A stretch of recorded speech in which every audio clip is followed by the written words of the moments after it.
अस्सलाम वालेकुम। आउं शमसुद्दीन मेमन। हीअ कुझु ॾींहं पहिरीं मूं पोस्ट पढ़ी जंहिंमें ॿुधायो वियो त अगरि तव्हांजे इलाइक़े में बिजली वञे अहिड़ी त 114 ते ताईं पंहिंजी मोबाइल लाइ कॉल करे ऐं हिन तरीक़े सां राब्ते में अचो ऐं पंहिंजी शिकायत ॿुधायो ऐं ॿुधायो त तव्हांजे इलाइक़े में घणा कलाक बिजली बंदि रहे थी ऐं उन खां पोइ जे कंप्लेन वारा आहिनि तव्हां सां मुसलसल राब्ते में रहंदा ऐं जेसि ताईं मसइलो हल न थींदो तेसि ताईं तव्हां सां गॾु हलंदा।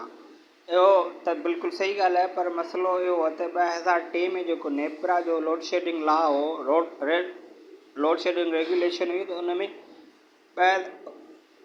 2003 जे तहत सिर्फ़ु 3 या 4 कलाक लोड शेडिंग हुई, पर हिन 2015 जी रेगुलेशन में 12 कलाक शहरी इलाइक़नि में ऐं 14 कलाक दही इलाइक़नि में। इन करे इन कॉल सां तव्हांखे को बि फ़ाइदो कोन थींदो, वधीक ताईं करे सघो था ऐं बहितर त कॉल करियो, छो त कंप्लेनूं त थियणु घुरिजनि।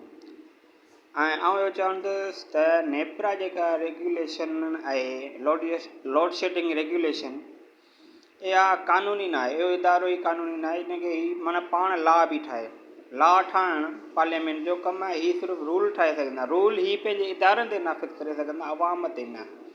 जॾहिं त हिन जो असरात जेके आहिनि न हिन जे इदारे जे मुलाज़िमनि ते न, पर के अवाम ते पिया पवनि।